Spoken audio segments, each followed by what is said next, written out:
Hello friends, Tiwari classes में आपका स्वागत है। फ्रेंड्स, हम इग्नू के बैचलर डिग्री प्रोग्राम के सब्जेक्ट BHDE 107 या हिंदी संरचना का chapter wise video lecture upload कर रहे हैं। आज के इस वीडियो में इकाई 7 अर्थात संयुक्त शब्द और समस्त शब्द का टॉपिक संयुक्त शब्द या संयुक्त पद पर चर्चा करेंगे। इसके अंतर्गत संयुक्त शब्दों की संकल्पना, संयुक्त शब्दों के प्रमुख अभिलक्षण, संयुक्त शब्दों की आर्थी संरचना और संयुक्त शब्दों के प्रकार पर विस्तार से चर्चा करेंगे। फ्रेंड्स, डिस्क्रिप्शन बॉक्स में इस सब्जेक्ट के अन्य लेसन्स का लिंक दिया गया है, आप वहां से अन्य लेसन्स को भी देख सकते हैं। साथ ही इस चैनल के प्लेलिस्ट में जाकर भी आप अन्य लेसन्स को देख सकते हैं। फ्रेंड्स, अगर आप इस चैनल में नए हैं तो चैनल को सब्सक्राइब कर सकते हैं, जिससे इस चैनल में अपलोड होने वाले इग्नू रिलेटेड हर वीडियोस का नोटिफिकेशन सबसे पहले आपको मिल सके। तो चलिए फ्रेंड्स, आज के इस इम्पॉर्टेंट लेसन को स्टार्ट कर लेते हैं। तो जैसे कि जो टॉपिक है संयुक्त शब्दों की संकल्पना। संयुक्त शब्द का अर्थ है दो सार्थक शब्दों का जोड़ा। दो सार्थक शब्दों का जोड़ा जो एक दूसरे से किसी भी प्रकार का संबंध न रखकर भी विशेष अर्थ प्रकट करता है। ये परिभाषा को इस उदाहरणों से बहुत अच्छे से समझा जा सकता है। जैसे, जब तक हाथ पांव नहीं मारोगे मकान नहीं मिलेगा, या फिर मैं उनसे कह सुनकर हार गया। पहला जो उदाहरण है इससे समझ लेते हैं। जब तक हाथ पांव नहीं मारोगे मकान नहीं मिलेगा। तो यहाँ पर जो शब्द है हाथ पांव, ये जो हाथ पांव शब्द है ये क्या हुआ, देखिए संयुक्त शब्द में क्या होता है कि दो सार्थक शब्द है। यहाँ भी दो सार्थक शब्द है, एक है हाथ और दूसरा पांव।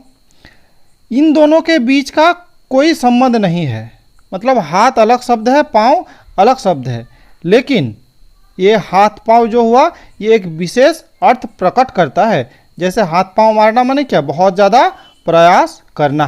ठीक है, वैसे ही दूसरा उदाहरण में भी ये स्पष्ट है, मैं उनसे कह सुनकर हार गया।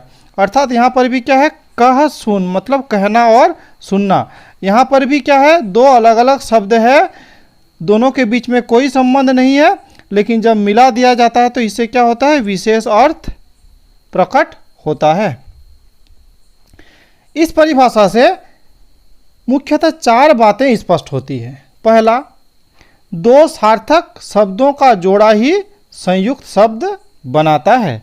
जैसे यहाँ पर हाथ और पांव, कह और सुन।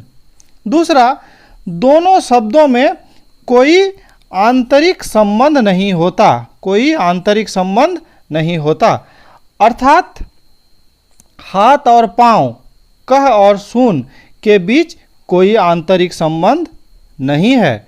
तीसरा, दोनों शब्द जुड़कर एक विशेष प्रकार का अर्थ पैदा करते हैं जो दोनों शब्दों के अलग अलग अर्थों से भिन्न होता है। जैसे कि हाथ पांव, हाथ का अलग अर्थ होता है, पांव का अलग अर्थ होता है, लेकिन जब एक साथ मिला दिया जाए तो हाथ पांव मारना का अर्थ क्या हो गया, हाथ पांव का मारना का मतलब जोर आजमाइश करना, मतलब बहुत ज़्यादा प्रयास करना। ठीक है, अब अगला देख लेते हैं। दोनों शब्द जुड़कर एक इकाई के रूप में कार्य करते हैं, जिसका अर्थ दोनों के अलग अलग अर्थों से सर्वथा भिन्न होता है। जैसे अगर कहा जाए, जब तक पांव नहीं मारोगे मकान नहीं मिलेगा, जब तक हाथ नहीं मारोगे मकान नहीं मिलेगा, या जब तक हाथ पांव नहीं मारोगे मकान नहीं मिलेगा। तो जो अंतिम वाला वाक्य है यही स्वाभाविक अर्थ दे रहा है। अगर कहते हैं जब तक हाथ नहीं मारोगे मकान नहीं मिलेगा, तो हाथ मारना का अर्थ कुछ अलग ही होता है, जैसे झपटना, लूटना, ठगना। और अगर कहते हैं कि पांव नहीं मारोगे तो मकान नहीं मिलेगा, तो फिर ये तो अस्वाभाविक ही लगता है, इसका तो कोई अर्थ ही नहीं होता है। लेकिन जब कहते हैं कि जब तक हाथ पांव नहीं मारोगे, अर्थात जब तक बहुत ज़्यादा प्रयास नहीं करोगे तो मकान नहीं मिलेगा, तो ये क्या होता है, स्वाभाविक प्रतीत होता है, ये स्वाभाविक प्रतीत होता है। ठीक है, अब देख लेते हैं अगला, संयुक्त शब्दों के प्रमुख अभिलक्षण। ठीक है, तो इसके लिए क्या देख लेते हैं कि संयुक्त शब्दों के लिए 3 स्थितियां होती है। तो पहली जो स्थिति है कि पहला जो शब्द है वो होगा मुख्य और दूसरा होगा गौण। ठीक है, अर्थात 2 सार्थक शब्द तो इसमें मिलते ही हैं, तो दोनों सार्थक शब्द में से जो पहला होगा वो होगा मुख्य और दूसरा जो होगा वो होगा गौण। जैसे उदाहरण के लिए, राकेश पाठ को सुंदर बनाने की कोशिश करेगा। इस वाक्य में कोशिश करना एक संयुक्त शब्द है। वाक्य में जिस स्थान पर ये आए हैं, यहाँ से इनमें से किसी एक को हटाने या बदलने से अर्थ ग्रहण में बाधा पड़ेगी। बिना करेगा के कोशिश कोई अर्थ नहीं देगा और बिना कोशिश के करेगा कोई अर्थ नहीं देगा। मतलब यह है कि कोशिश क्रियापद का अर्थ करना के साथ ही स्पष्ट होगा। इसी प्रकार करना क्रिया तब तक कार्य नहीं करेगी जब तक उसके पूर्व कोशिश शब्द नहीं होगा। इस प्रकार इस शब्द में पहला जो पद है वो अर्थ प्रधान है और दूसरा जो है वो संरचना प्रधान। दोनों शब्दों के बीच कोई योजकीय, कारकीय या व्याख्यात्मक संबंध सूचित करने वाला तत्व नहीं है। इस प्रकार ये दोनों संयुक्त शब्द है। ठीक है, अब अगला देख लेते हैं, जब कंडीशन क्या रहेगा कि दूसरा पद मुख्य होगा और पहला गौण होगा, अर्थात जो 2 सार्थक शब्द हैं उसका दूसरा वाला मुख्य और पहला वाला गौण। जैसे कि इस उदाहरण में देख पाते हैं, जैसे नीलाकाल, नीलाकाश अनंतता का प्रतीक है। नीलाकाश अर्थात नीले रंग का आकाश। यहाँ पे जैसे नील शब्द है तो नील शब्द क्या हो गया, एक विशेषण हो गया और आकाश ये एक संज्ञा शब्द हो गया। तो यहाँ पर नील जो है ये आकाश का ही विशेषता बता रहा है, अर्थात जो आकाश शब्द है यही मुख्य है और जो नील है ये शब्द क्या है, गौण है। तीसरा स्थिति जब क्या होता है कि दोनों शब्दों के संयोग ही मुख्य होगा, अर्थात जो पहला पद है और दूसरा पद है दोनों ही क्या होता है, जब मुख्य होता है तब ऐसा कहा जाता है। जैसे कि सीताराम की जय, यहाँ पर सीता और राम दोनों का महत्व बराबर है। या फिर ये उदाहरण जैसे चाय कॉफ़ी से पेट नहीं भरेगा, यहाँ पर भी वही बात हो गया कि चाय और कॉफ़ी ये दोनों का ही क्या है, मुख्य अर्थ है, अर्थात इसमें से कोई भी गौण नहीं है और कोई भी मुख्य नहीं है, दोनों ही मुख्य है। संयुक्त शब्दों को 2 वर्गों में रख सकते हैं। पहला, जिन संयुक्त शब्दों में आंतरिक संबंध है उन्हें हम समस्त शब्द की कोटि में रख सकते हैं। इसी इकाई का जो अगला वीडियो होगा उसमें समस्त शब्द के बारे में हम लोग चर्चा करेंगे। तो क्या है कि संयुक्त शब्द के बीच में अगर आंतरिक संबंध है तो उसको समस्त पद की कोटि में रखेंगे। और जो संयुक्त शब्द है इसका क्या कॉन्सेप्ट है, इसका कॉन्सेप्ट है कि दोनों शब्दों के बीच में कोई आंतरिक संबंध नहीं होना चाहिए। ठीक है, और दूसरा पॉइंट, जिन शब्दों में आंतरिक संबंध नहीं मिलता है उन्हें हम या तो संयुक्त शब्द की श्रेणी में रखते हैं और नहीं तो अनुप्रासात्मक शब्द की कोटि में रख सकते हैं। ठीक है, आगे इस प्रकार संयुक्त शब्द के जो प्रमुख अभिलक्षण हैं वो देख लेते हैं। तो पहला, ये द्विशाब्दिक इकाई है, अर्थात इसमें 2 शब्द रहता है। इसके दोनों शब्दों के बीच कोई योजक नहीं होता है, अर्थात बीच में कोई जो डैश हम लोग बोलते हैं या योजक चिन्ह बोलते हैं ये नहीं होता है। इसका अर्थ विशेष प्रकार का होता है, मतलब दोनों जो पद है या दोनों शब्द है, दोनों शब्द के अर्थ को छोड़कर कोई दूसरा ही अर्थ होता है। और अगला, यह द्विवर्गीय भी होता है और समवर्गीय भी होता है।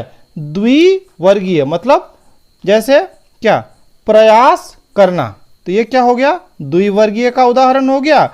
और जैसे कह सुन, ये एक वर्गीय का उदाहरण हुआ। अगला, यह समस्त पद और अनुप्रासात्मक शब्दों से भिन्न शब्द वर्ग है। अगला, यह मुहावरा न होकर एक शब्द होता है। और अंतिम, अर्थ की दृष्टि से यह दो शब्दों के संयोग पर केंद्रित होता है। अब संयुक्त शब्दों की आर्थी संरचना को देख लेते हैं। द्विशाब्दिक इकाइयों की आर्थी संरचना दो प्रकार की होती है, एक अंतः केंद्रिक संरचना और दूसरा बाह्य केंद्रिक संरचना। नाम से ही स्पष्ट होता है, अंतः केंद्रिक संरचना अर्थात क्या होगा, इसका तात्पर्य है कि शब्दों से ही प्राप्त होने वाला प्रत्यक्ष अर्थ। जिन द्विशाब्दिक इकाइयों का अर्थ उनके शब्दों के अर्थ में ही जुड़ा रहता है, उन्हें अंत केंद्रिक संरचना कहते हैं। जैसे बच्चों ने सामान उलट पुलट कर दिया, ठीक है, तो यहाँ पर जो क्या है, ये उलट पुलट शब्द है। या मेरे पास घोड़ा गाड़ी नहीं है, ये क्या हो गया, घोड़ा गाड़ी। इससे स्पष्ट है, जैसे घोड़ा गाड़ी में घोड़े द्वारा खींची जाने वाली गाड़ी का अर्थ है कि जिसमें घोड़ा और गाड़ी दोनों शब्दों के अर्थ आ जुटे हैं, तो ये हो जाते हैं अंत केंद्रिक संरचना। बाह्य केंद्रिक संरचना जैसे पता है, उसमें क्या था कि दोनों का ही अर्थ उसमें है। इसमें क्या होगा कि दो शब्दों के अर्थ में बाह्य केंद्रिक संरचना के अंतर्गत गुणात्मक संयोग होता है। अपने अर्थों से हटकर जुड़े हुए दोनों शब्द नए शब्द के अर्थ का ज्ञान कराते हैं, ठीक है। जैसे आज समाज में लौह पुरुष की आवश्यकता है, ये शब्द लौह पुरुष की आवश्यकता है। तो जैसे अगर इसका सामान्य अर्थ निकालें तो लौह मतलब होता है लोहा, लेकिन ऐसा तो पॉसिबल नहीं है। तो क्या है कि जो दिख रहा है उससे अर्थ जो होता है वो थोड़ा सा अलग ही होता है। जैसे लौह पुरुष का क्या अर्थ हो जाएगा, दृढ़ निश्चय वाला या मजबूत इरादों वाला। तो अर्थात जो शब्द का जो अर्थ है वो शब्द अर्थ से कुछ भिन्न ही अर्थ इसमें आता है। वैसा ही आगे देख सकते हैं, जैसे गांव में काफ़ी हलचल है, तो ये हलचल शब्द भी उसी प्रकार नहीं, इसका अर्थ क्या हो जाएगा, जैसे सरगर्मी या चहल पहल, ठीक है। आगे देख लेते हैं, सामाजिक सांस्कृतिक व ऐतिहासिक रूप में कुछ वाक्य केंद्रिक संरचनाएं स्थिर हो जाती है, ठीक है।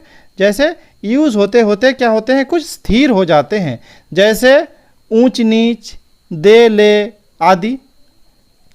अब हम लोग देख लेते हैं संयुक्त शब्द के प्रकार।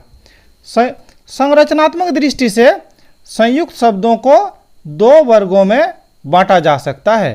पहला क्रिया कर युक्त संयुक्त शब्द और दूसरा समवर्गीय संयुक्त शब्द। तो पहले हम लोग देख लेंगे क्रिया कर युक्त संयुक्त शब्द। इसको द्विवर्गीय भी कहा जाता है, अर्थात द्विवर्गीय या क्रिया कर युक्त संयुक्त शब्द। इसमें प्रथम शब्द क्रियेतर होता है, जैसे स्वीकार, अदा, भेंट, क्षमा आदि भाववाचक संज्ञा शब्द। वैसे ही लंबा, छोटा, मोटा, लाल, नीला ऐसा विशेषण शब्द और नहीं, ना, हाँ आदि वाला क्रिया विशेषण शब्द। इनके आगे द्वितीय शब्द के रूप में करना, होना क्रियाओं के विविध रूपों का प्रयोग होता है। चूँकि करना, होना क्रियाएं क्रिया से इतर शब्दों को क्रियापद के रूप में भी व्युत्पन्न कर लेती है, अतः इन्हें क्रियाकर कहा जाता है। इस प्रकार दो भिन्न भिन्न वर्गों संज्ञा और क्रिया के शब्दों की जो एक इकाई बनती है उसे द्विवर्गीय या क्रियाकर युक्त संयुक्त शब्द कहा जाता है। जैसे उदाहरण से यह अधिक स्पष्ट हो जाएगा, जैसे पेड़ बड़ा हो गया, तो यहाँ पे बड़ा होना, या दूसरा मिस्त्री ने दीवार लंबी कर दी, तो यहाँ पे ये लंबी करना। ठीक है, ये बड़ा होना, लंबा करना, ठीक है, ये संयुक्त शब्द है क्योंकि व्यापार की सूचना पहले आए शब्दों से मिल रही है और इस सूचना को निकालने का काम दूसरा शब्द अर्थात करना और होना ये कर रहे हैं। इन क्रियाकर युक्त संयुक्त शब्दों का प्रयोग संज्ञा पद, कृदंत पद अथवा क्रियापद के रूप में होता है। जैसे कोशिश करने वाला व्यक्ति सदैव सफल होता है, तो ये कोशिश करने वाला, या फिर सफल होना सफल होता है। वैसे ही कोशिश करना प्रत्येक व्यक्ति का दायित्व होता है, तो यहाँ पर कोशिश करना। ठीक है, अब अगला देख लेते हैं समवर्गीय संयुक्त शब्द। समवर्गीय अर्थात एक ही वर्ग के, ठीक है, संयुक्त शब्द के जिस वर्ग में एक ही शब्द वर्ग के दो अलग अलग शब्द संबंध होकर एक संयुक्त इकाई का निर्माण करते हैं वे समवर्गीय संयुक्त शब्द कहलाते हैं। जैसे शहर में किसी को सुख चैन नसीब नहीं होता, तो यहाँ पर क्या है, ये सुख चैन एक ही तरह का शब्द है।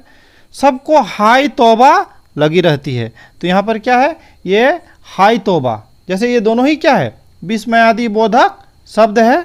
ठीक है, वैसे ही अगला एग्जाम्पल, भाग दौड़ का ये जीवन मुझे पसंद नहीं है, तो यहाँ पर भी ये दोनों शब्द है, भाग और दौड़।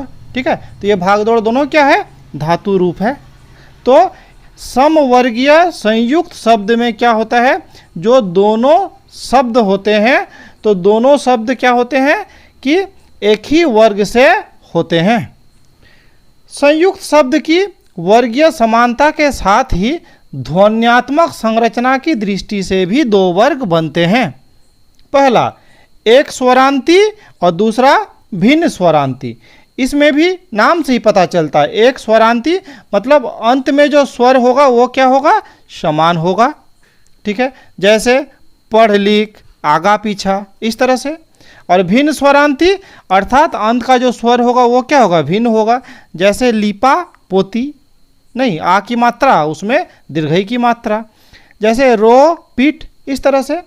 वर्गीय दृष्टि से इस तरह के संयुक्त शब्द प्राय समस्त शब्द वर्गों द्वारा निर्मित होते हैं। समवर्गीय संयुक्त शब्द आर्थिक संरचना की दृष्टि से प्राय बाह्य केंद्रित होते हैं। कभी कभी विशेष संदर्भ में कुछ समवर्गीय संयुक्त शब्द अंत केंद्रित भी होते हैं, परंतु इनके अर्थ पूर्णतः अंत केंद्रित नहीं होते। हिंदी में समवर्गीय संयुक्त शब्दों की व्यापक संख्या उपलब्ध है। आज के इस वीडियो में इतना ही। अगर आपको यह वीडियो अच्छा लगा तो वीडियो को लाइक शेयर कर सकते हैं। साथ ही अगर चैनल में नए हैं तो इस चैनल को सब्सक्राइब कर सकते हैं। इस वीडियो में मेरे साथ बने रहने के लिए बहुत बहुत धन्यवाद।